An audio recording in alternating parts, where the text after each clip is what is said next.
Let's do this, man. What's up, Gunny? What's going on, brother? Yeah, honestly, I've known you for a while, probably like a year or so, at least, maybe a little bit more. Feels like longer than that. I mean, yeah, it's felt like forever, man. I feel like I've known you my whole life. But so we've connected a lot. I know a lot about you.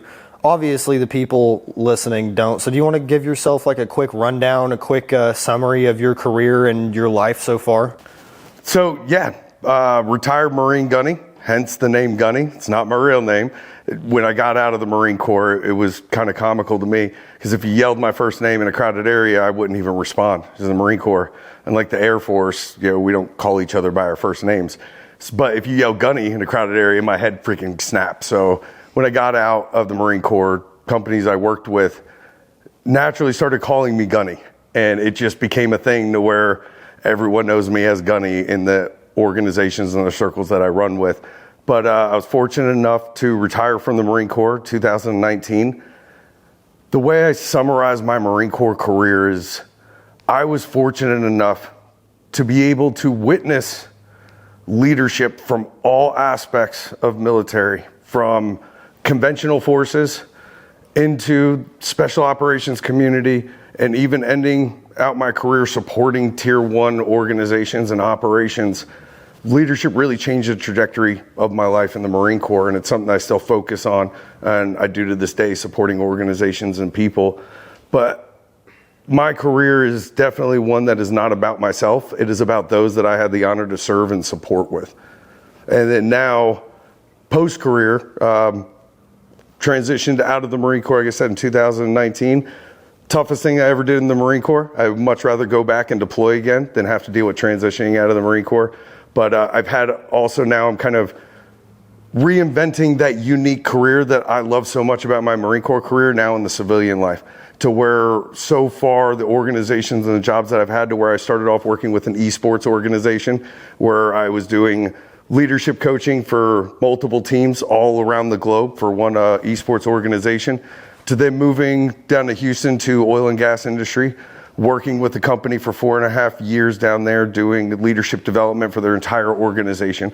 Phenomenal company. And then now I'm fortunate enough that I was afforded the opportunity to be a managing partner of a media company doing public relations, social media strategy, media production, and creative consulting for companies. So I'm really starting to build that new career to where I'm doing all these different and unique things. Yeah, so that's awesome. I definitely want to dive into the esports thing because it's kind of a thing when you think of like veterans, especially like combat veterans, you don't really think, oh, they game or they do video games, right? Yeah, like why would they play video games? They're veterans, dude. But one of the main things I want to dive into is the special operations stuff. So what you did working with special operations, because that's what I'm interested. That's what I want to do with my military career. So kind of I want to dive into how you got into that, so the certain things that kind of led up into that and what you were doing with them. Yeah, and that's also it's one of the things that I highly respect about you. I mean, we're in a modern day in society to where I find it to be not a common virtue amongst people at your age to already be focused on selfless devotion to your country and willing to have that sacrifice to dedicate your time in the future and your career to the defense of this country. And that's extremely honorable. It's one of the things I love about you, and why I'll continue to absolutely support you. I just feel like a lot of kids in high school today, it's not as prevalent as it potentially was. Now, don't get me wrong. My father was a Marine. So he served 21 or 22 years, retired as a master sergeant. You might think that my whole entire life I was just destined to be a Marine. Not the case. I actually couldn't stand my father because he punished me with push-ups, pull-ups, and dips all the time. He was a drill instructor, so he was very disciplined. So growing up, the last thing I wanted to do was be a Marine. It drove me nuts. But it wasn't until realistically my junior year to where I saw that I was hanging out with the wrong crowd. I was doing dumb things. I had dyed hair, and I just looked at myself one day in the mirror, and I'm like, this isn't me. What am I becoming? And shaved my head that day. It was like, hey, I'm joining the Marine Corps. Went and signed up in the Poolee program, and it was like, that's freaking it. Fast forwarding, realistically, how how things got for me in special operations. So one thing that I always like to make clear to people, but I think it's also the value of us talking, is a lot of the people you've had the opportunity to talk with and just influences in your personal life from Tim Kennedy and other people are, they're operators. They're legitimate guys that, in the Marine Corps, we call them CSO, critical skills operators, Green Berets, Navy SEALs and stuff. And what I was unique about is I had a logistics background in the Marine Corps. I love logistics. I love embarkation. I specifically chose that MOS because I was looking at when I got out of the Marine Corps after 20 years, I wanted to have a skill set to fall back on that I knew I could be successful at and be profitable as a civilian. I was not the type to where I wanted to be a grunt or an infantryman. My biggest concern was, all right, after 20 years with a broken body and being kind of tired and decrepit, is that now I'd be starting a new career as a cop, or I would be starting a career as a contractor for an agency.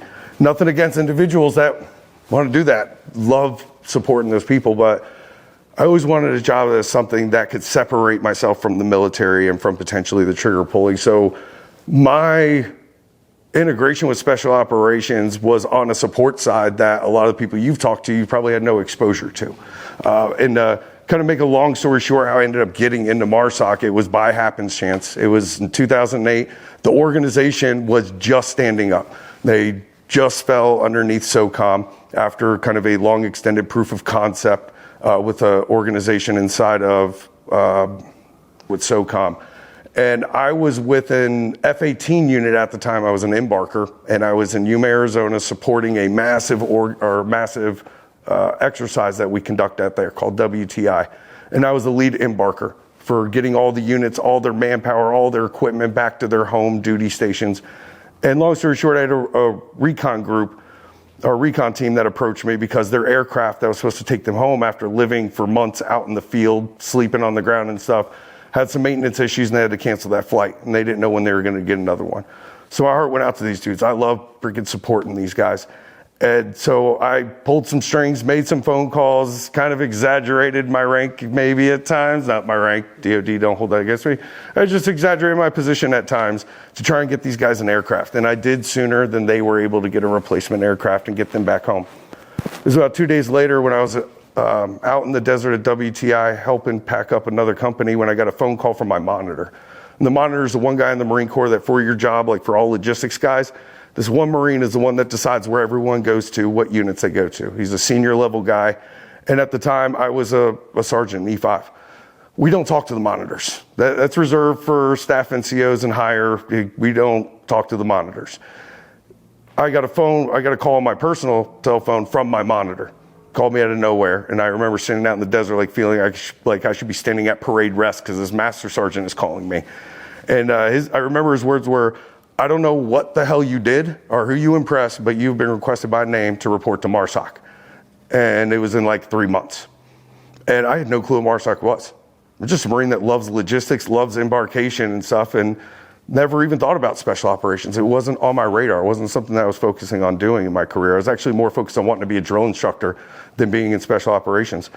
So I'm like, okay, roger that, and started doing Googling and stuff afterwards and kind of understood about the organization. But I had orders to MARSOC not to be a critical skills operator or what they call a MARSOC raider. Same thing as Army has Green Berets, Navy has SEALs. So Marines, MARSOC, they're called raiders, is what we call our critical skills operators. But I was being assigned orders to them and what they currently call now Special Operations Capability Specialists, which are a few additional MOSs or jobs in the Marine Corps outside of shoot and move and communicate, like dog handlers, intelligence guys, logistics and embark are two of those, to where you're coming in, gaining additional training, insight. You're training alongside a lot of these special operations teams, all for the preparation of forward deploying to a country like Afghanistan, to where they are now relying upon me and my 20 Marines that I have underneath my charge in this organization to support them, resupply them, to provide them with additional manpower, equipment at any given time, which requires numerous convoys through hostile terrain, hostile environments. I remember we would have convoys trying to go out and resupply sites to where we were for a week traveling sleeping in Humvees and MRAPs and stuff with Afghan jingle trucks and our 40 vehicle convoys and hoping that they're not going to get shot by the Taliban or blown up or something. So it was a very unique opportunity for me, one that I wasn't planning for, to get involved in the organization. The issue was, though, is that the billet that I was filling was the logistics chief for a company. A logistics chief for a company is typically an E7 or an E8, gunnery sergeant or a master sergeant. At the time, I was an E5. So 2 ranks below the requirement. That's equivalent to almost 10 years of field experience that I lacked compared to my peers in the same billets. And here I was going from an F-18 unit to all of a sudden, hey, here is Special Operations Organization. You're going to go through some courses and stuff to learn some stuff and become better and more proficient with weapons, not to the extent of a Raider does, but to be able to support alongside those guys in the system whenever is needed. And here's 20 Marines underneath your charge, and you want to talk about imposter syndrome of going, wait a minute, why am I in this position? So it was a very daunting experience going into it, but it was definitely my foot in the door of special operations and understanding how those organizations work, what all goes into what you see in the media and what you read in the books. I mean, a lot of things, obviously the exciting stuff is learning about the operations, is seeing what the operators are doing and hearing those stories of those phenomenal feats. And it was unique for me to be able to see the background and everything that goes into supporting those small groups and those teams.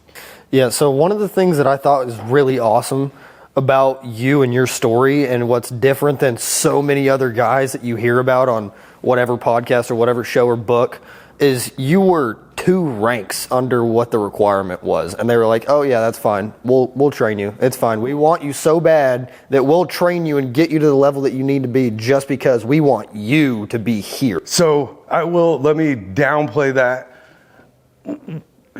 Simon Sinek, if anybody should know, Simon Sinek is phenomenal thought leader in leadership.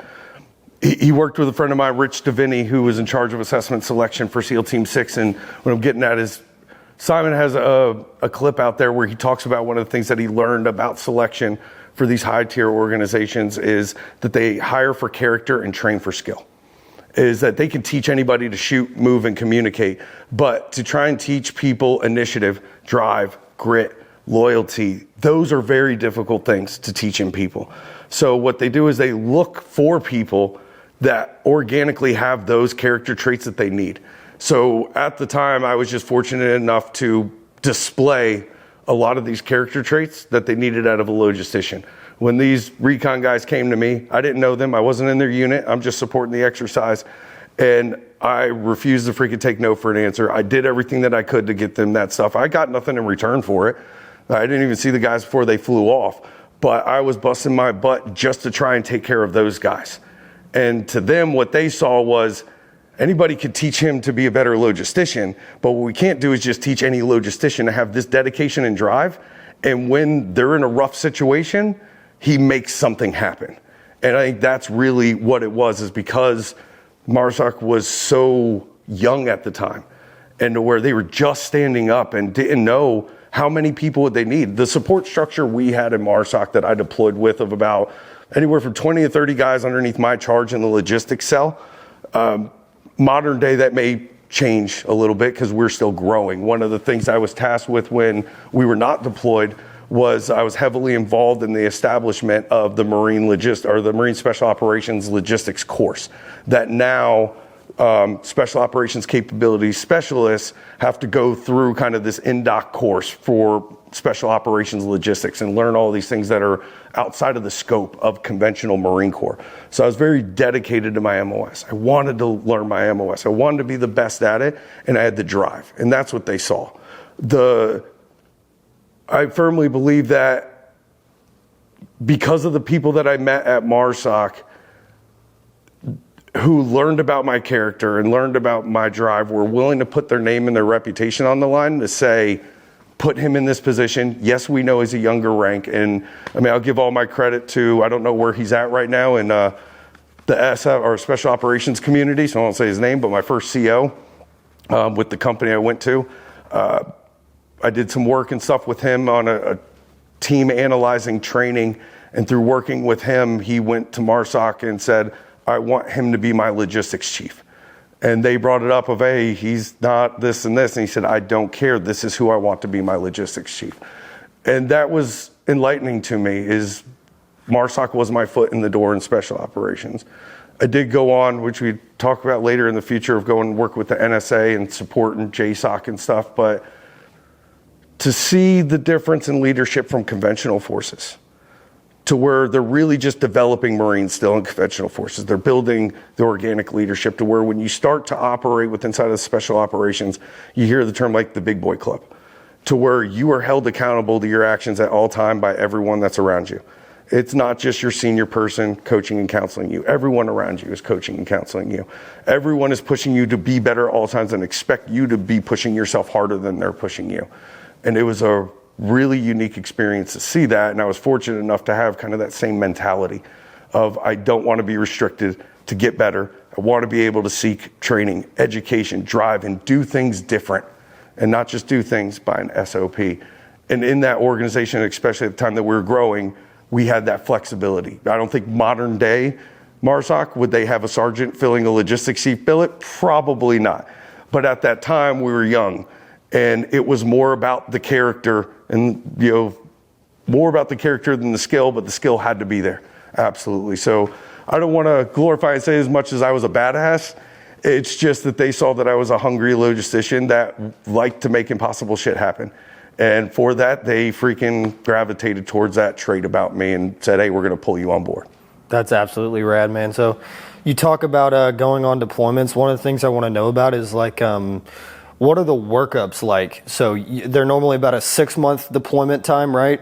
Before that, how are you preparing to go and be gone in a combat zone for 6 months at a time? Yeah, that's a good question, because it is something that's commonly overlooked. I think people assume that we're just always deployed. Yeah. Realistically, it's not. It's like a 2-to-1 ratio. You're back for a year, and then you're deployed for 6, 8, 9 months, depending on operation set. And they try and do it to where you're back for a year.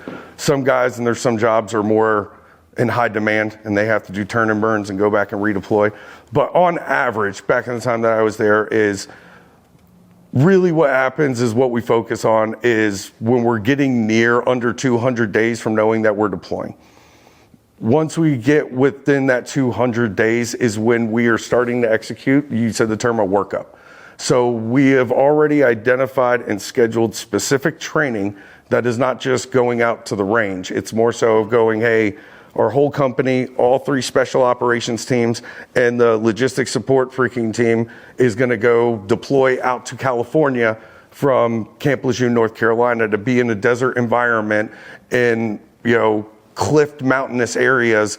And for 2 weeks, we're going to do training on, high angle sniper freaking shooting. And that's what the operators are out there doing, and they're focusing on, and they're training on that stuff.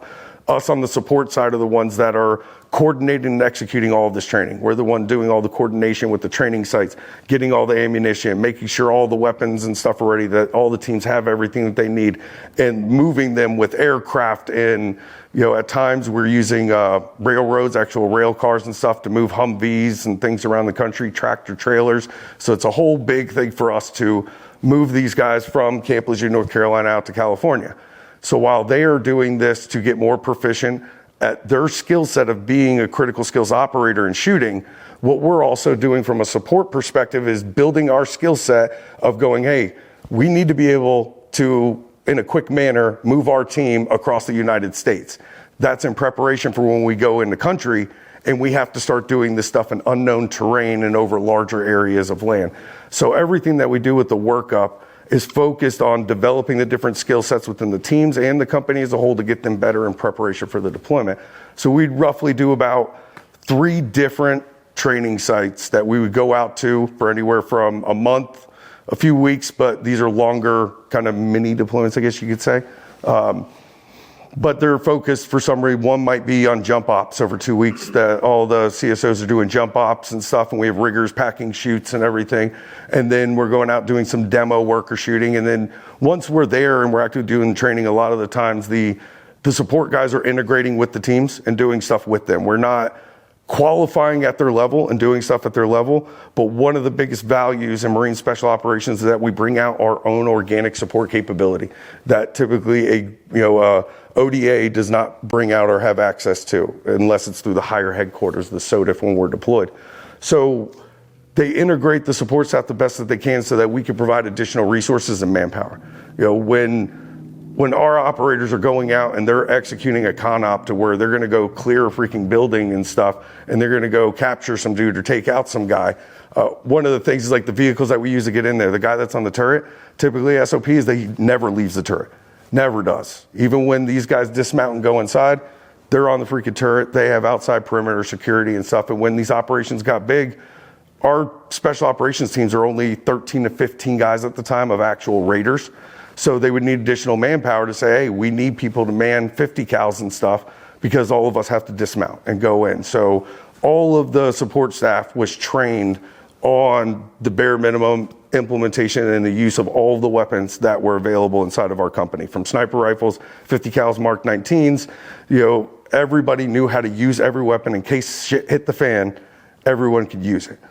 So I want to make sure we don't operate or qual at their level, but that's the value in special operations where you go, everyone can be a part of this and bring value. So when we go out to these workups, we're training alongside of them, redeploying us back to North Carolina, getting everything refitted, swapped out, and then in preparation for the big deployment to when we go over to Afghanistan. So that's typically for the last 200 days before deployment, you're the busiest. You're always traveling, going somewhere, you're getting classes, you're doing all this, and you're doing very specific training for what it is that you're going out and getting into. Yeah, so you do the whole workup. I've heard a lot of things about people in the basic Marine Corps infantry. They don't have good funding, good resources and supplies, and is that extremely different in MARSOC? Or I'm assuming that these MARSOC guys have got suppressors and Mark 18s compared to the M16A4 with a standard S ACOG or a carry handle or whatever. So what kind of stuff are your guys carrying around, and how are they moving around compared to a basic infantry unit? So definitely when it comes like the workup, it's not necessarily funding as much as it is access. So once you are in an organization that falls under SOCOM, now technically you have access to SOCOM facilities. So the SEALs might have some shoot house in California or something that's a really good training facility that they've built. That's now something that we could go potentially reserve design training around and go execute, where conventional forces, they have access to just larger scale training venues because that's also their focus. So it's not that the conventional forces would lack thing, it's just that their operations downrange are different, so their training sites they have access to are just larger, broader range, to where in special operations there's training facilities that are very specific and can fine-tune specific skill sets and capabilities. So for me as a logistics guy, it was the doors just open to capabilities. When it comes to the weaponry, because that's one of the things as a logistics chief I'm in charge of, I have a ammo tech that's underneath me that's in charge of every freaking bullet, every grenade, anything that goes boom, he's in charge of all that. And then I have an armorer. I at least have 2 armorers that were underneath me, and they're in charge of maintenance, take care of every single weapon for every team. And going from conventional forces to special operations, you do get to see a definitive difference in equipment. We went from our AR-15s being kind of like generic Colt and stuff AR-15s in the conventional forces. I don't remember exactly who makes them. And then when you get into special operations, you start seeing more like Daniel defense uppers. You start seeing more expensive equipment that is specific.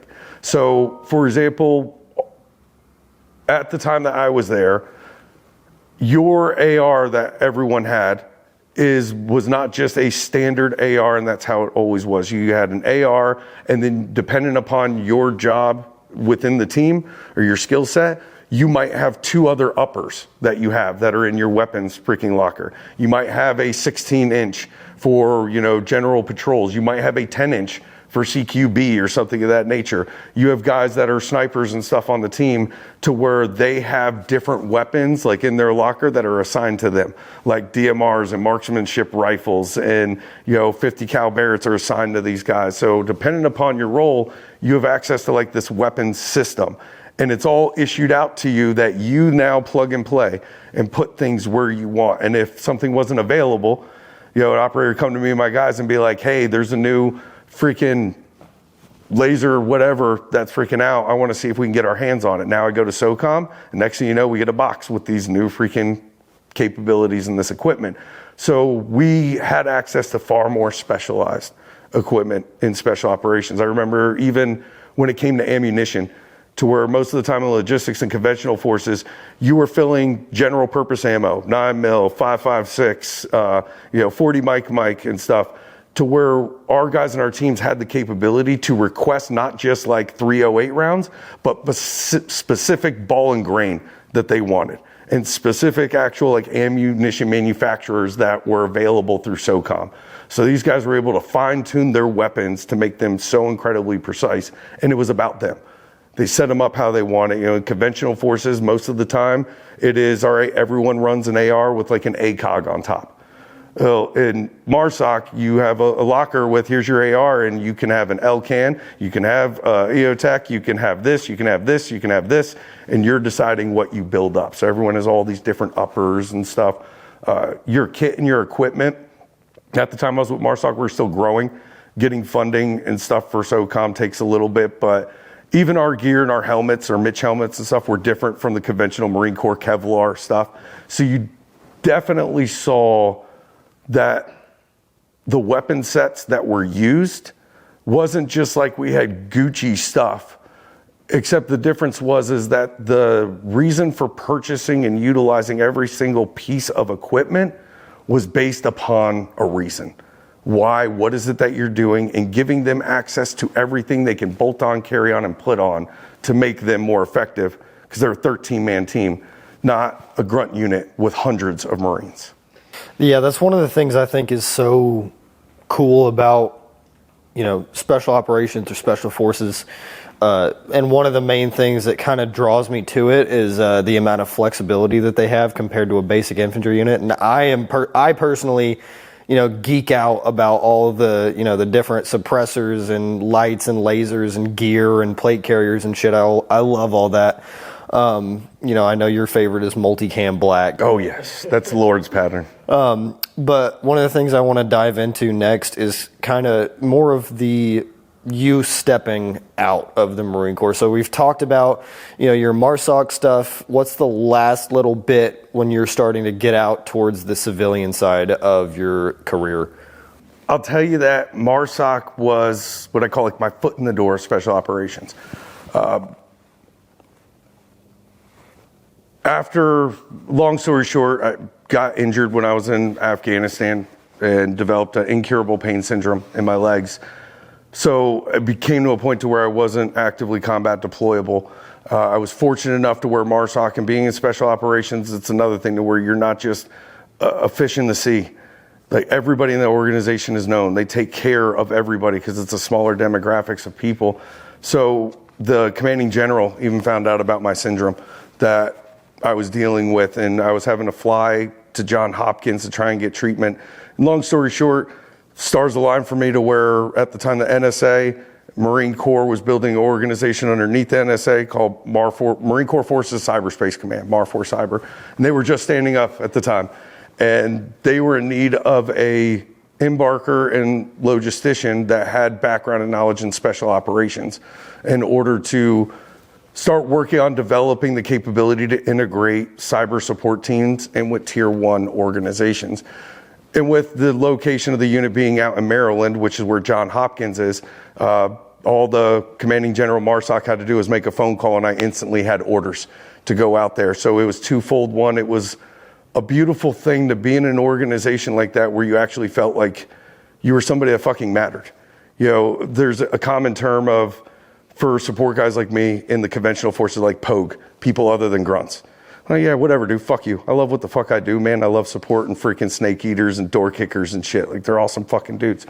But when you get into special operations, you start seeing that big boy club to where they understand the value in what you do and what you bring to the table and how you support them. They get to know you as a person all the way up to the CG level. So I then got to go from MARSOC to the NSA to help stand up Mar4 Cyber.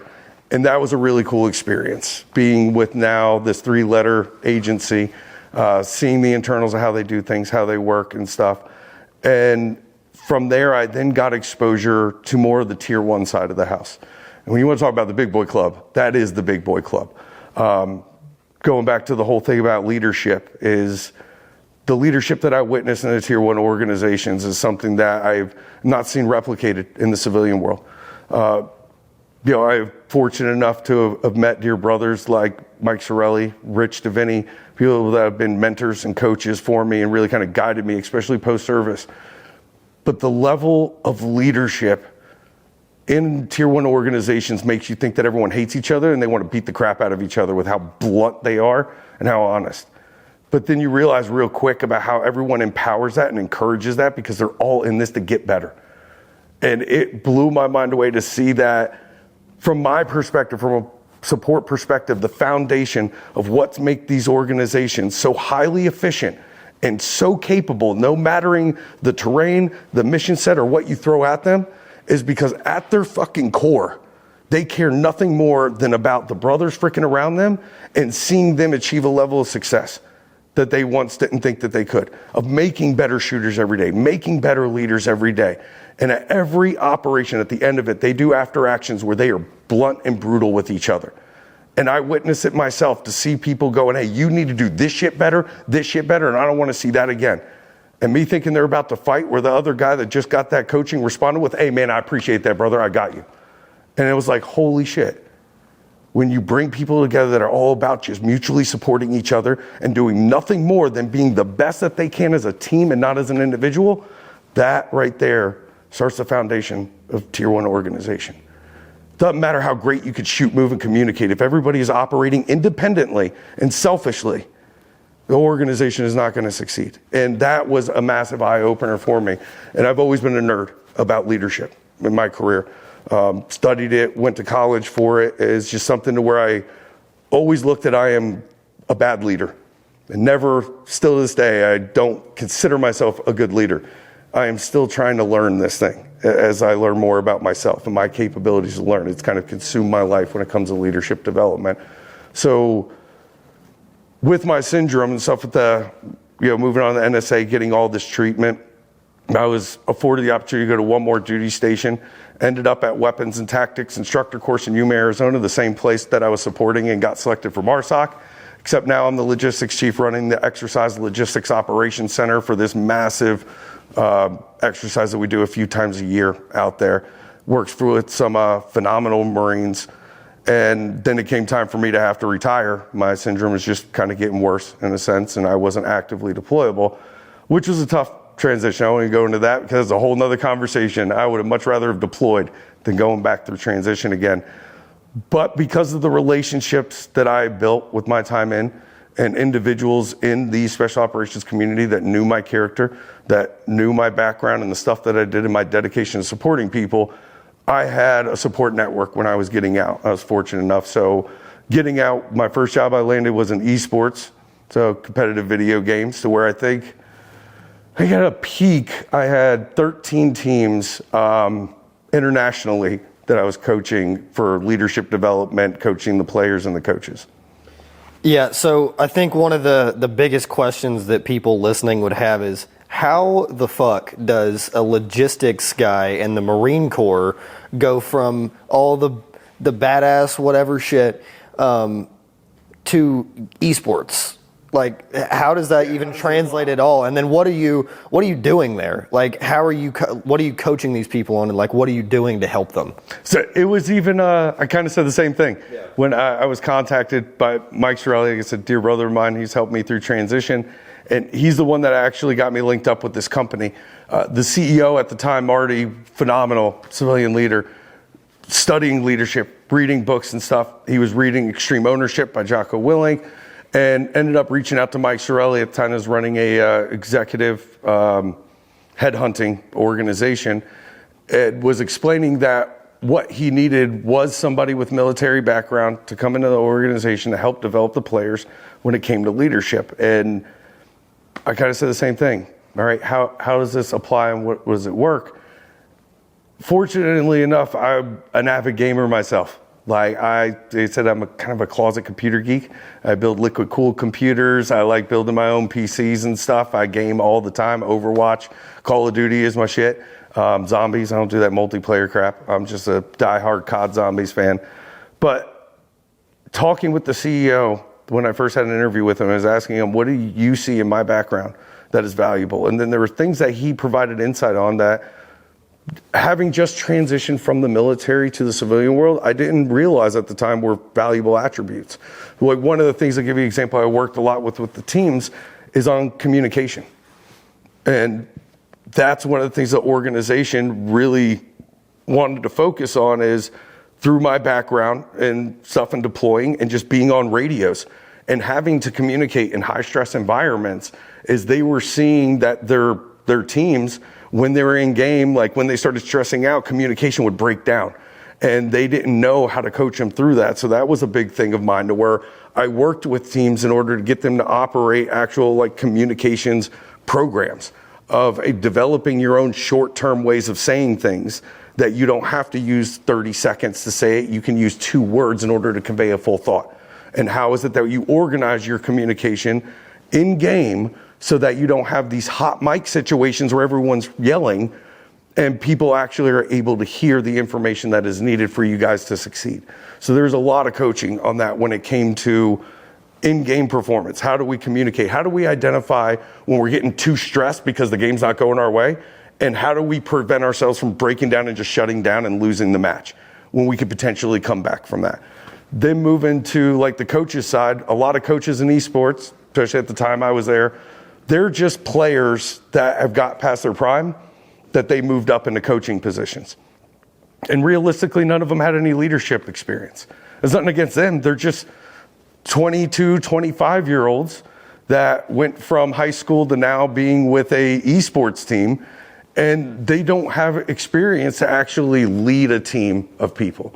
So I had these coaches that were over Rocket League, that are League of Legends, Call of Duty, Overwatch League, a few other games, so where every week I'm coaching and mentoring those coaches.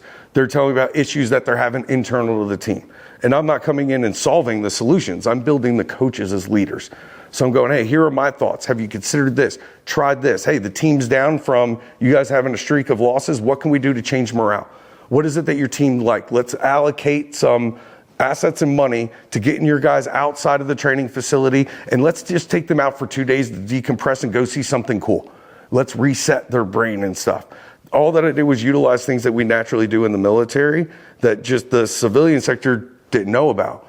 And luckily, like I said, the CEO at the time, Marty, he saw that value in it. All right, so after esports, you kind of got into a lot of what's called media stuff, content creation, and that's how I've known you for the majority of the time. I've just always known you as, you know, the camera guy, obviously the Marine, but the camera guy, the guy behind the camera, making sure everything works smoothly behind the scenes.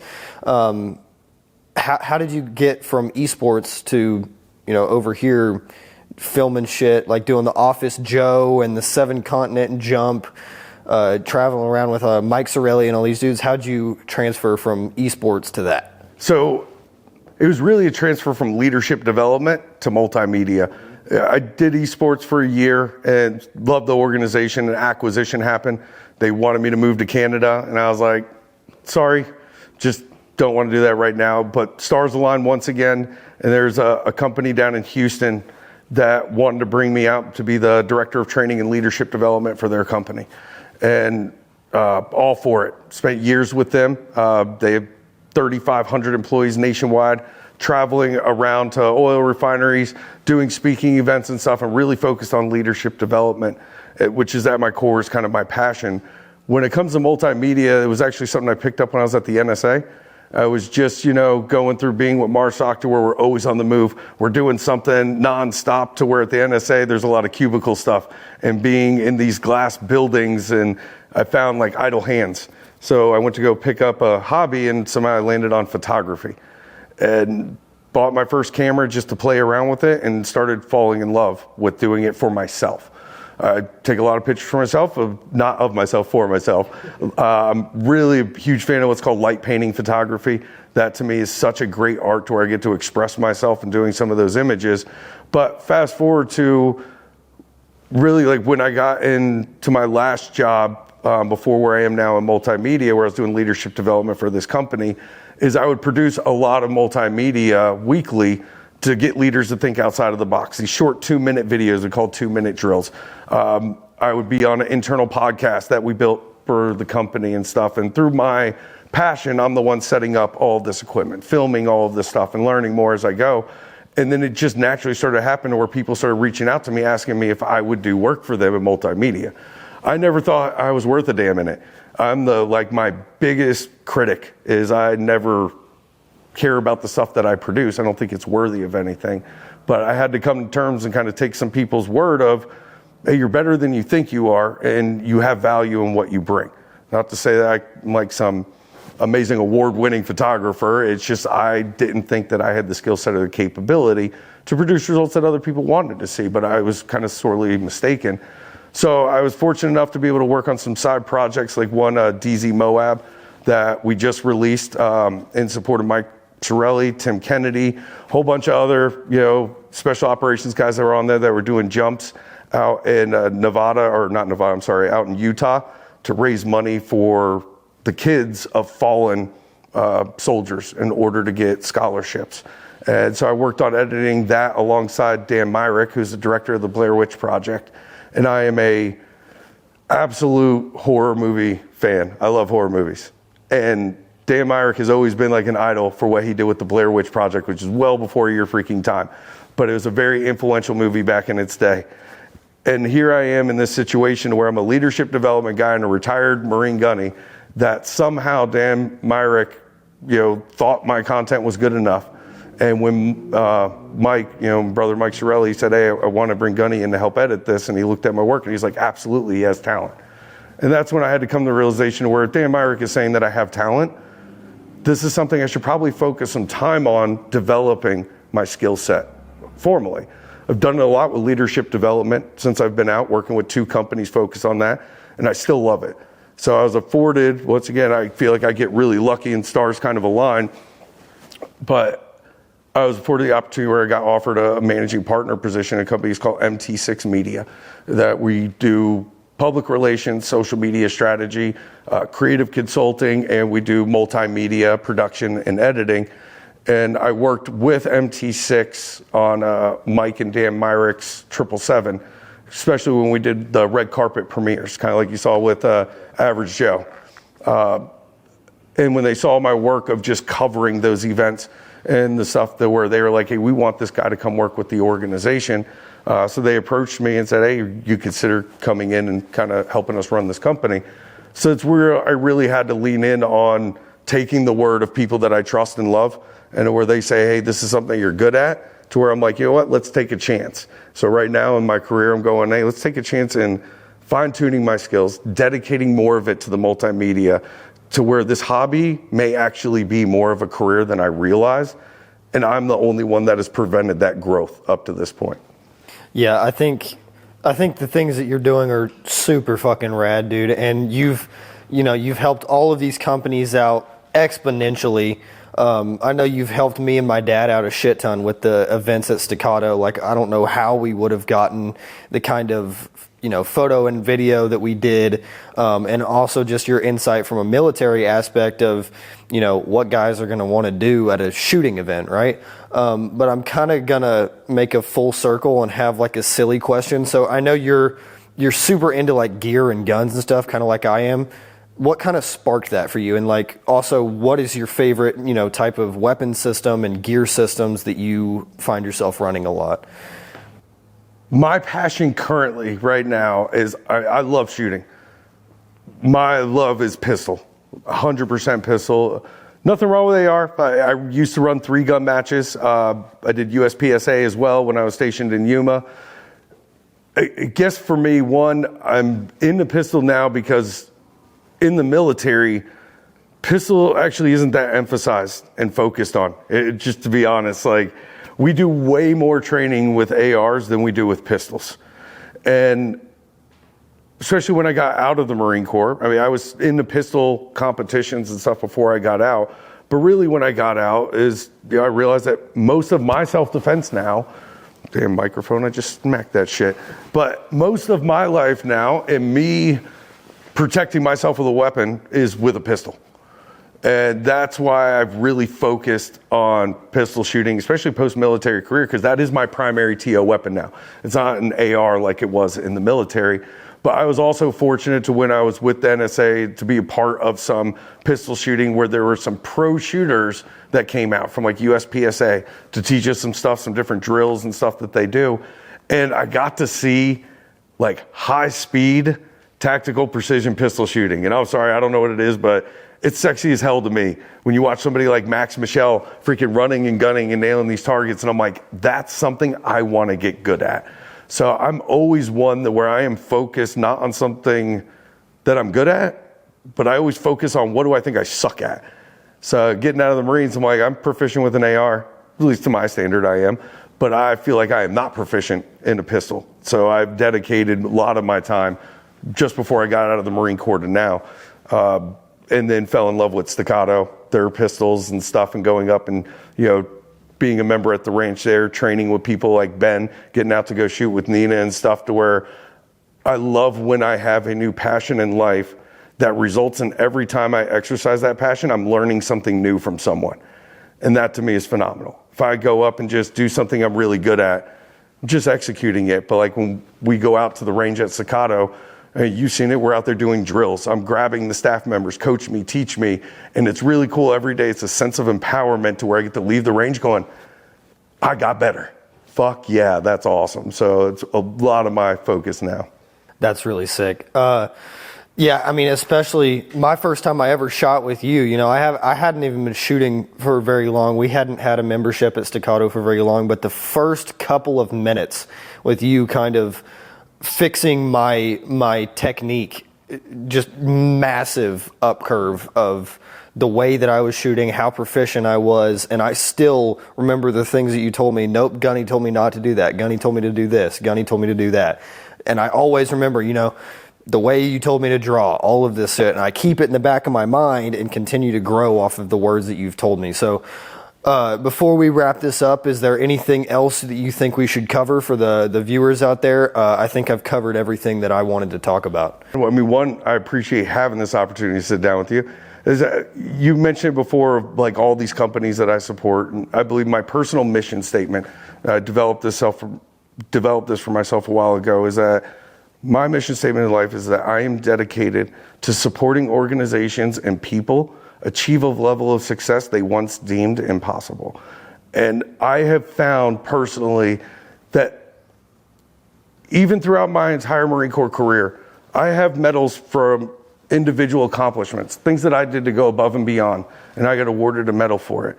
And I can honestly say that reflecting back on my career, that the most influential and the most memorable moments in my career were the times where I supported other people and help them achieve that level of success. And when you see somebody that you absolutely love and you want to support and you're dedicating yourself to, and you see them achieve that level, I'm telling you, man, that feeling, fuck, dude, I get goosebumps just talking about it. There is no fucking individual medal that I have that weighs as much as when I see a badass that I'm fucking affiliated with, somebody in my network or a company I'm working with, and see them once achieve that to where we started from here to here. And it is just phenomenal to be a part of that process. And I think if more people focus less on their individual accomplishments and figure out how can I use my knowledge to support other people, to support other organizations. You've seen it in me, I'm not a money guy. I will freaking overload myself just voluntarily supporting people because I absolutely love supporting good people and good fucking organizations. But it takes a while for most leaders to get to that point to where the first time they do something selflessly for somebody else, to where what they are doing, the coaching that they are providing, the resources that they are giving them, provide no value or benefit to them. It is fucking all about them. When you legitimately do that 100%, you gain nothing out of it, you will. You'll do it when you see them walk across that stage, or you'll do it when you see that they got that promotion, or you'll do it when you see that they got that success. And I'm telling you, that return on investment, motherfucker, there's no better feeling fucking than that in the world. That's why I love logistics. It's why I love what I do with media, to where I get to help people like you, that I go, here's a fucking solid stand-up fucking kid that wants to freaking serve his freaking country, that's dedicated to morals and rights and stuff. Why would I not volunteer my time to freaking supporting you? And in 5 years from now, when you hit fucking 1 million subscribers, motherfucker, that's my return on investment right there. And I'm gonna tell you right now, there's no fucking better feeling than when you see that and you know, I was a part of that shit. And that's kind of my biggest thing to people. I don't care what your career is. I don't care what you're getting into. Special operations, military, civilian, I don't give a fuck. You should always have somebody in your life that you are dedicating and supporting. And when they achieve that level of success, awesome. Who's next on the radar? Who's next on the radar? You should always be dedicating a part of your time to supporting the success of others. And when you do, you'll know that feeling. And that's the shit to where people will call me up afterwards and be like, dude, I get it now. And people won't relate. This won't resonate to most watching this. There's nothing wrong with that. If it doesn't resonate, it's because you haven't done it yet. Find someone and you get nothing in return other than knowing that you supported them achieve greatness. And that's why I love doing this for you. You're going to achieve greatness. I already know that. No matter what you fucking do, your military career, fucking civilian career, if something ends up going wrong, I don't fucking care. I just know that you're going to be great because you already have that mentality of you want to be best at everything you do. You talked about shooting, to where you love getting coaching and stuff from me. Hell, I have you watch me when I'm shoot. I can learn from everybody. I don't care your level of expertise. That knowledge is so incredibly invaluable, and that trait in you is not a common virtue amongst people. It's not something that the educational institution can naturally train and educate you to have that drive. And that's something you need to harness and understand as a value. And I'm glad to just support you. I'm glad to fucking be on this, and I'm glad to hopefully have us record a part 2, part 3, or some shit like that in the future. Absolutely, man. I couldn't think of a better way to close this shit out, and I hope that the viewers take your words into consideration and actually take them to heart and use the things that you have, because your wisdom is very valuable. And I just want to thank you very much for your time. I'm glad we finally got this podcast out. It's taken a few weeks, but I'm a man of my word. We'll fucking do this shit. Brother, that was so much.